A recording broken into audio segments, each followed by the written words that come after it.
Malar's kitchen பார்க்கும் உங்கள் அனைவருக்கும் என்னுடைய அன்பான வணக்கம். இன்றைக்கி 5 நிமிஷத்தில் உடனடியாக செய்யக்கூடிய ஒரு சூப்பரான வெரைட்டி ரைஸ் பூண்டு மிளகு சாதம் எப்படி செய்யலாம் தான் நம்ம பார்க்க போகிறோம். இந்த வெரைட்டி ரைஸில் சின்ன வெங்காயம் பூண்டு இதெல்லாம் சேர்த்து செய்கிறதுனால நல்ல ஹெல்த்தியானது, செய்யக்கூடிய நேரமும் ரொம்ப குறைவு தான். ஸோ வாங்க இந்த சூப்பரான வெரைட்டி ரைஸ் எப்படி செய்யலாம்னு நம்ம முதல்ல பார்க்கலாம்.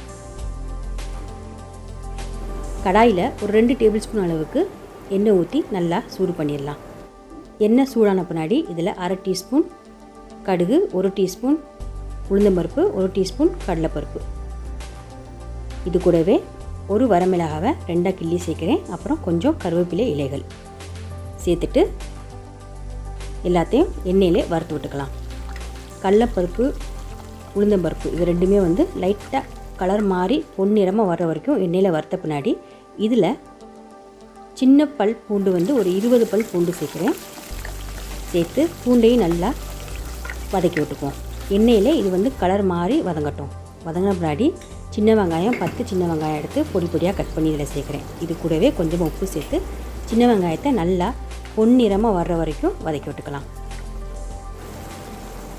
இப்போ கொஞ்சம் பெருங்காயத்தூள் 1/2 டீஸ்பூன் சேர்த்துக்கலாம். சேர்த்து வெங்காயத்தை நல்லா வதக்கி விட்டுக்கலாம்.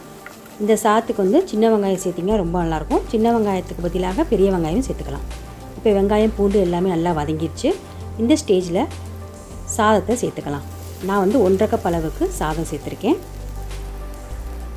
இப்போ இது கூடவே 1 டீஸ்பூன் அளவுக்கு மிளகுத்தூள் சேர்த்துட்டு கட் பண்ணி வச்சுருக்க கொத்தமல்லி இலைகளை மேலே சேர்த்துட்டு சாதத்துக்கு கொஞ்சமாக உப்பு சேர்த்துட்டு எல்லாத்தையும் நல்லா மிக்ஸ் பண்ணி விட்டுறலாம்.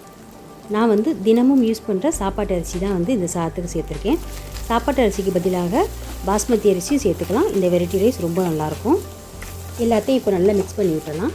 சாதத்தை மட்டும் குழைய விடாமல் நல்லா உதிரியாக வடித்து நல்லா ஆற வச்ச பின்னாடி சேர்த்துக்குங்க. அப்போ தான் வெரைட்டி ரைஸ் ரொம்ப நல்லாயிருக்கும். இந்த வெரைட்டி ரைஸ் நீங்கள் சுடு சாதத்தில் தான் செய்யணும்னு கிடையாது. சாதம் மிஞ்சி போனால் கூட அந்த சாதத்துலேயும் செய்யலாம். ரொம்ப ரொம்ப டேஸ்ட்டாக இருக்கும். இப்போ பாருங்கள் எல்லாத்தையும் நல்லா மிக்ஸ் பண்ணியாச்சு. இவ்வளோதாங்க சூப்பரான பூண்டு மிளகு சாதம் ரெடி ஆயிடுச்சு. ஒரு 5 நிமிஷத்தில் உடனடியாக நீங்கள் சமைக்கணும்னா இந்த சாதத்தை ட்ரை பண்ணலாம். ரொம்ப நல்லாயிருக்கும்.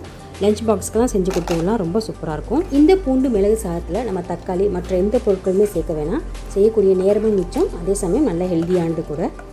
ஸோ நீங்களும் இந்த பூண்டு மிளகு சாதத்தை வீட்டில் ட்ரை பண்ணி பாருங்கள்.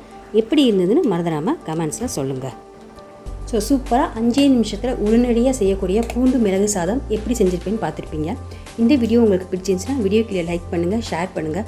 அப்புறம் இது வரைக்கும் நீங்கள் மலர்ஸ் கிச்சனுக்கு சப்ஸ்கிரைப் பண்ணனா மறந்துடாமல் சப்ஸ்கிரைப் பண்ணிடுங்க. கூடவே பக்கத்தில் இருக்க பெல் பட்டனை ப்ரெஸ் பண்ணிடுங்க. அப்போ தான் நான் போடக்கூடிய வீடியோஸ் எல்லாமே நீங்கள் உடனுக்குடன் பார்க்கலாம். மீண்டும் பார்க்கலாம். நன்றி, வணக்கம்.